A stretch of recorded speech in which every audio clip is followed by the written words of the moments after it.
Welcome to the Point.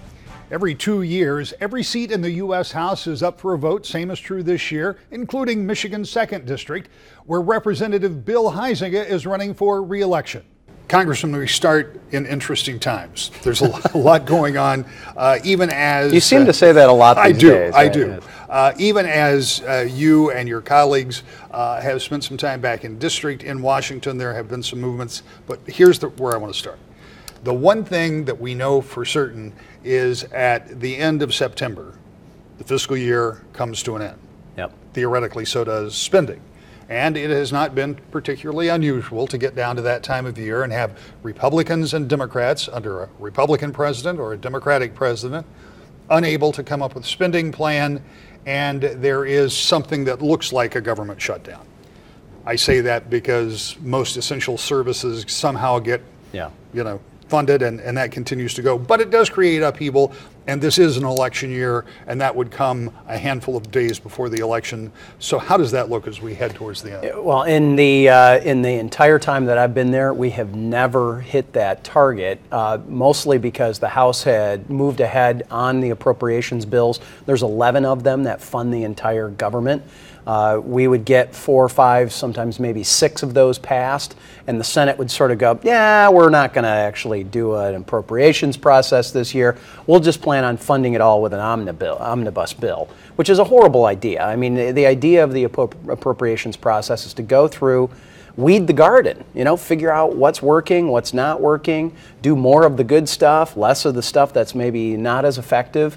And instead of weeding the garden, we're going in with a lawnmower, and you chopped out a few of the weeds, but you took out the beans and the tomato plants too, and that's a bad idea overall. I'm encouraged. While the Senate has been in Washington for the most part in August, one of the things that they worked on was appropriations bills. And amen, hallelujah, about time. We had passed a few in the House already. That's going to be the big focus when we get back, is to make sure that we've got government funded and keep it open and keep it moving. How do you get to consensus on some of those budgets when over in the Senate, even though they look at some of these budgets, they don't look at them the same way you do in the House? Yeah, to say the least. Yes. One of the old jokes around Washington is if the House wants to spend $100 million and the Senate wants to spend $110 million, you compromise at $120, right? So, which is the wrong direction, obviously. So we do have to go through. We have to figure out what are those essential things that need to happen. Hopefully we'll be able to pass them on a bipartisan basis, much as it appears the Senate has been able to do. They have to get 60 votes. And I'm sure that there's going to be some things in there that I would rather not have in there. There are hopefully some priorities that the House has that do make it in there, and so you have to be discerning. You have to look at the details. I know our appropriators have been putting a lot of time and effort into it. We've been doing a lot of meetings, before August, sort of laying the groundwork, and I'm reasonably confident that we're going to be able to find bipartisan solutions to this. And at the end of the day, the Senate, whatever it passes, has to pass the House here before it can go to the president. When you start this budgeting process, we know that for the longest time, people have talked about getting spending under control. They've talked about the national debt. They've talked about trying to somehow rein in government. That's been going on since I've been covering politics. Yeah. The deficit has grown, the budget has grown, and all of that reining in hasn't happened. Is there an environment in which that happens, or do you just continue to add to that deficit? Well, you have to remember, in the big giant pie chart of government spending, 2/3 of it does not even come to the House or the Senate for approval on its spending. It's on autopilot. It's a lot of those entitlement programs, good programs, Medicare, Medicaid, Social Security, but we have no real influence on the day-to-day spending of that. So you've got the entire spending which is in the trillions, and we have basically a third of it that the House and the Senate actually then divide up and vote on. So we have to do both. We have to look at the shorter term and our annual spending. How are we going to be smarter about how we are dividing up those limited resources? But then we also have to have the courage to look at that autopilot spending that's going on and making sure that we preserve the safety net, not only for those who are currently in it. You know, I have an elderly mother who I'm not changing the system on her. I believe we've got both a social and a moral obligation for that. But me knocking on the door of 50 or my kids, we've got some time to adjust. And so there's small things that we could do now that would have great benefit in the future.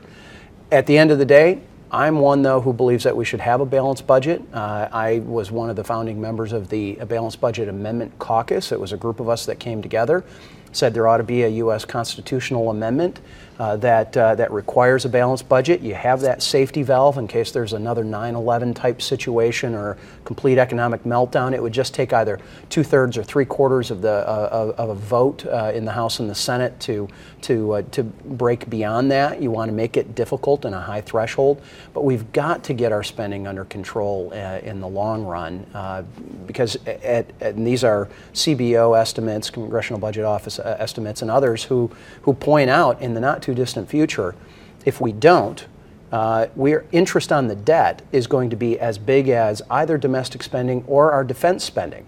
And that just takes even more money off the table for picket, roads, healthcare, NASA, education, whatever else it might be. Let's talk about two things you just mentioned. First of all, let's talk about infrastructure. The president has talked about putting together an infrastructure package, and that is of particular interest to those of us who live in Michigan because we continue to realize that we have both above ground and underground infrastructure issues. Yeah.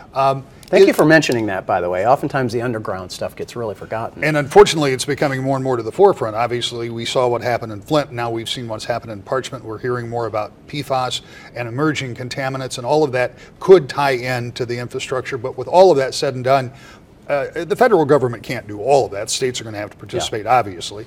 But is there some kind of a plan where the federal government could come in and backfill for states like Michigan that have maybe a $4 billion, and it's probably more than that, a $4 billion issue according to one study? Well, first and foremost, what we ought to do is quit being a donor state. We need to flip the equation around, in my opinion. Michigan is one of those states where we collect all of this gas tax. It all gets sent to Washington, D.C., and we get a portion of that back. That portion has climbed over the years because a lot of us have been fighting for that, but still the formula puts us at a disadvantage here in Michigan versus having Michigan collect all of it, keep it all, and then send a penny or maybe a penny and a half to Washington, D.C. to fund, which are legitimate national infrastructure systems. But we've got to take care of our literally our front yard and backyard here with what the infrastructure needs are in Michigan. So that would be the first thing that I would do, and I have advocated for that over a number of years. But as you point out, the federal government's portion of this is typically a much smaller portion than the state. The states generate that revenue. I believe we've got to look at the gas tax situation, not only the level, but it's how it's applied. I mean, we have the federal government requiring car companies to increase their miles per gallon that they're producing. We've seen more and more, whether it's hybrids or fully electrical vehicles, using the roads just as a traditionally aspirated vehicle would, but they're not paying the gas tax side of that. So, the state, and I know when I was in the state legislature, this was one of those things. It was a little more emerging at the time, 12, 14 years ago. But this discussion of looking at registration of vehicles, I don't think we as a society are ready for quote-unquote trackers and doing a per mile kind of a thing. I don't think that's there's too many privacy concerns yet about that for me, but we're going to have to get serious about it. We just saw this again in Grand Haven with the Bascule Bridge there getting stuck. There is an economic as well as a safety issue with our infrastructure, and we see that above ground and below ground, as you point out.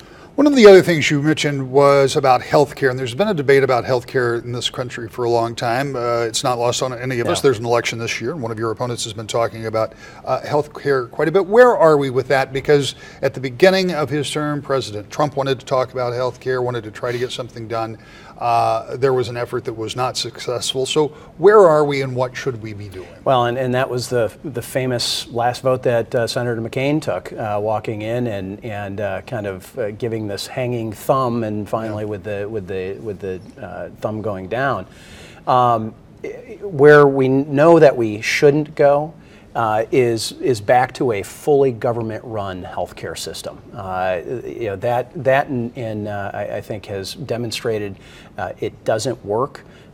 We have seen those premiums, those deductibles, those costs all go up. We've seen people's choices be limited with what they're able to do. We have to make sure that there are some reforms that are in place that did come with the ACA, such as making sure pre-existing conditions are covered and those kinds of things. But we've got to rethink this. We've got to rethink healthcare, and we've got infrastructure that, as I talk to people in healthcare, whether it's physician's assistants or nurses, by the way, which I have in my family, and doctors, I have all of those in my family and immediate friends and others who I talk to on a frequent basis about this. They say there are so many barriers in the way between them and their patient, being able to get to them, the coding, the paperwork that has to go on, the things that really government has mandated into the system has restricted their ability to go and do what they really want to do, which is care for people. That ultimately should be a common goal, making sure that more people have greater choice at lower costs. Unfortunately, the last attempt to do that didn't work as had been promised. I think the Obama administration overpromised, frankly, on that. Some people believe that they intentionally only went part way, but it would be a step towards a full government takeover of that. And frankly, we haven't seen the VA live up to its full mandate. I don't know how we would turn the rest of healthcare over to them at this point. When we come back, Huizinga's Democratic challenger next. To the Point.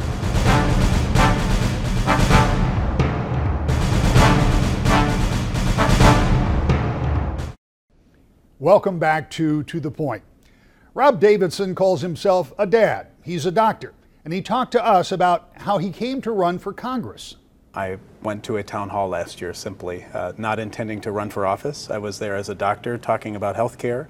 Congressman Huizinga was talking about repealing the Affordable Care Act and essentially making health care more expensive, taking health care potentially away from 20 million Americans. And I went there just to let them know what my patients were concerned about: prescription drug costs and co-pays and deductibles and the rising costs of health care premiums that frankly their wages could not keep up with. So yeah, that was the intent of going to the town hall. Little did I know we would end up having a 15-minute debate about the issue, and the people of the town hall would eventually convince me that it was this was what I was supposed to be doing for the last year and a half. When you talk about healthcare, it has become a partisan issue. It becomes a highly polarized issue, and I understand the technicality of why that happened. But I don't understand the practicality of why that happened, because healthcare is somewhat universal. Yeah. Not to equate that to universal healthcare, but it is universal that we all need care at some point. Absolutely. So my question is, all of that is true. Premiums continue to increase. Drug prices continue to increase. Yes. So what is the prescription, if you will, for that not to happen? Yeah, and I think you're. I challenge your assertion that's become political. I think it's one of the most apolitical issues that we have. I mean, when we're knocking on doors, we've knocked over 40,000 doors already of Republicans, Independents, and Democrats, and all of them tell us healthcare is a big deal. Healthcare is an issue. It's too expensive. Let me interrupt for a minute, because I'm sure that's true. But do they all have the same answer as to what should happen to healthcare? No, I think they don't know, because they're listening to voices from all different sides telling them what the problem is and telling them what they think the fix is. The reason I think it became very political this year, or this past year, was because we had one party controlling every single branch of government, and they attempted to repeal a law, the Affordable Care Act that frankly made health care more accessible and less expensive for millions of Americans.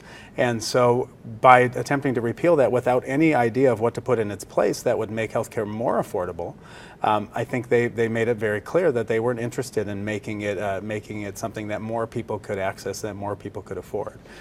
Well, then the whole idea of healthcare being political, and it stems from that, I think from so, my perspective, but it also stems from how the Affordable Care Act was passed, with only Democrats voting in favor of it. I mean, this has been political from, and every time from the we get-go. have, and that's, I mean, I think we need to get back to the days when people could actually speak to one another.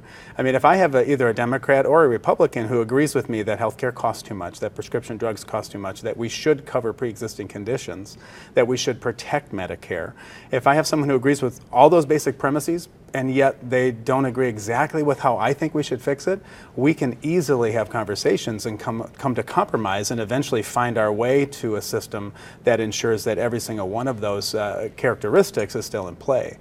My problem is, when I went to this town hall in particular, Congressman Huizenga doesn't believe some of those very basic facts. He told me people need skin in the game with health care. They need to be able to shop around and decide between a CAT scan and an X-ray and an MRI, which, you know, from someone who's been doing medicine for 20 years, is just not the reality of particularly what I do in emergency medicine. If someone's having chest pain, they don't have time to go on their phone and figure out where they go. When my wife needed an MRI for pre-back surgery, we had time to research, and in a 40-mile radius of my home, the price of that MRI ranged from $400 to $2,000.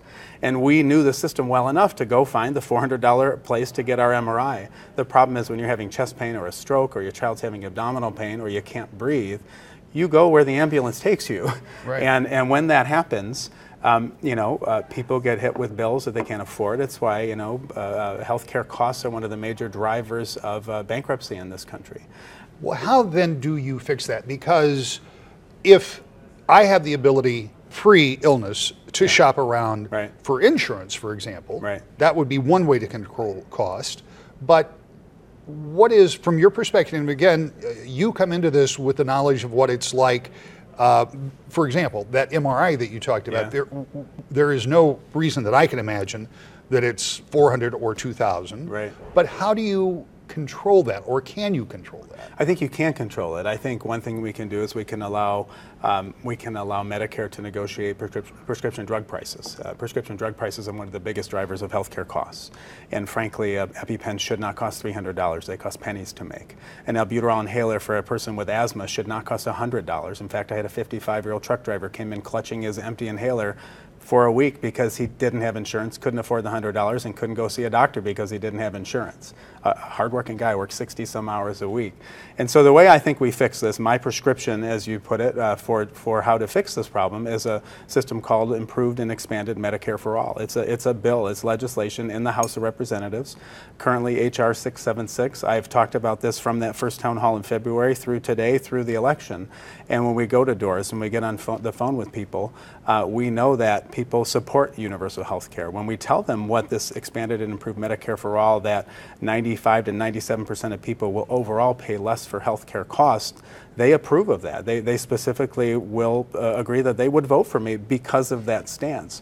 The other item we have now in our back pocket is a few weeks back there was a study from the Mercatus Group out of George Mason, funded by the Koch brothers. By all admissions, it's a very right-wing think tank, and they studied the Medicare for All bill. How is this going to be paid for? And they came across with numbers that said, listen, over 10 years, this is $2 trillion cheaper than what our current healthcare system costs.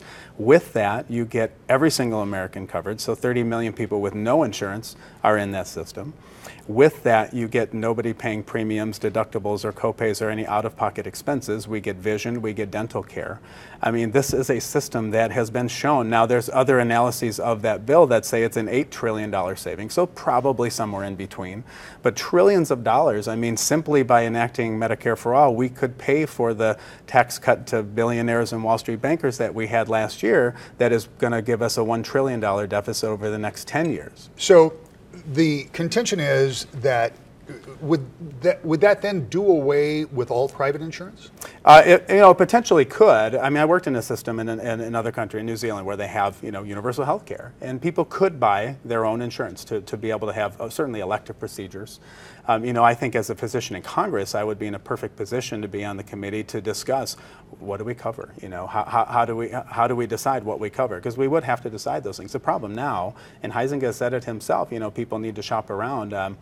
People decide on their own what not to cover because they simply say, I can't afford a $5,000 deductible or $250 But that's copay. people making their own decisions. Now Yeah. you want Congress to make decisions on what kind of health care I would get. Well, they're making those decisions, but they're making them on the basis of, can I afford this? Not, is this stroke something that is truly debilitating and I should take my father in to be taken care of? Or does my kid have a surgical problem? I saw a kid who had belly pain for 2 weeks. By the time they came in, they had a ruptured appendix. If she had come in 2 weeks early when their doctor said to go in, would have been a very uncomplicated surgery. Asked the mother, why did that happen? She said, well, we couldn't afford it. So when that happens time and time again, when we have seniors rationing their own insulin, and there's a study that just came out, I just saw a 7-year-old woman who's taking her insulin every other day because it costs too much. I have a physician friend in Chicago, had an executive come to her office. She used to think it was just poor people who couldn't afford drugs. This is a 50-year-old executive making 6 figures and brought a $1,000 bill for his insulin every month. And he said, what can we do? Well, they reworked what drugs he's on, and with his current formulary, they cut it down to $500. The problem is in January, when the insurance companies decide to change the formulary, they're going to have to do it all over again. So the drug companies, the insurance companies are the most profitable industries in this country. Their CEOs are the highest paid CEOs in this entire country. Used to be tech, used to be auto. That's great. I have a 200,000 mile car that I decided not to replace. My neighbor buys one every 3 years. Those are choices people get to make. Whether or not you're on insulin, for most people, it isn't a choice. And when they choose to ration and they go every other day, particularly seniors who can't afford those costs, people die. People have strokes, people have heart attacks. Unfortunately, I see it far too often. When you talk about expanding this program, is the mechanism easily in place? If the votes were there, understanding that this president isn't likely to sign any such legislation, even if Democrats take over the majority. Okay. But is the mechanism there from your perspective? You've worked with the government agencies that dole this out, and I think there are a lot of people who don't question the idea of health care. They question the ability of the government to organize that health care because governmental organization is sometimes a little lacking. Well, the good thing is, the perfect opportunity here that we have is that this isn't government taking over healthcare. This is government as the payer of healthcare. We already have that. We have Medicare. Medicare is the payer of healthcare for people over 65, people who are disabled, people on dialysis, the most expensive group of healthcare consumers in this country. Imagine how, and it's currently the most efficient program we have in this country, 2 to 3% overhead costs for Medicare. Imagine what would happen if my 17-year-old daughter gets rolled into that program. If every newborn child is now in that system, how much more efficient, and how we could bend that cost curve of healthcare and help drive those costs down. Imagine if Medicare could negotiate drug prices. We have bills in Congress trying to allow people to buy drugs from Canada legally, when the drugs are made here, sold in Canada for 40% of what they're sold here or less. And that seems to be the idea of some people. Why not just make it so that they can negotiate the prices here and people can buy drugs made in this country for the cost that they should be, not for what someone can charge because a parent with a child with an allergy has to buy that EpiPen every year. When you talk about the negotiating, that's one thing, but ultimately do you as a government then put price controls on those, price caps on those, and tell companies how much they can or cannot sell them for? Well, you tell them, here's what we can do. Here's how we can afford this. Here, what are your costs? Tell us that. Now, the other part is what is driving costs of drugs? Well, it's certainly profits, but it's also marketing. Drug companies spend 3 times as much money on marketing, direct-to-consumer advertising, Super Bowl ads, as they do on research and development. I was a medical student when that came to pass in the 1990s. I think it's one of the most ridiculous propositions that someone is going to advertise a drug for some unique kind of arthritis, for $500,000 in the Super Bowl, when that doesn't apply to 99% of the population. Now those people go to their doctors, they spend a countless number of hours talking with their doctors about something that makes no sense. If we took that ability away from drug companies, we have a huge savings. And if the government says, hey, and if the Medicare system says, hey, here's what we can pay for this drug. I mean, there are a handful of drugs called ACE inhibitors for blood pressure. I'm on one. It's a very old, cheap drug, $4 a month. There are some that are brand new that do basically the same thing. They do exactly the same thing, but they're brand drugs. They get advertised, they get marketed, and they cost $30 to $60 to $90 a month. Why would anybody pay for that new one? Well, unfortunately, insurance companies and drug companies decide what's on the formulary, and they decide what's going to be covered. Then the patients just get stuck with the varying copays. Also on the ballot in November is Ronald Grazier. He's the U.S. Taxpayer Party candidate. We'll be back with more To the Point.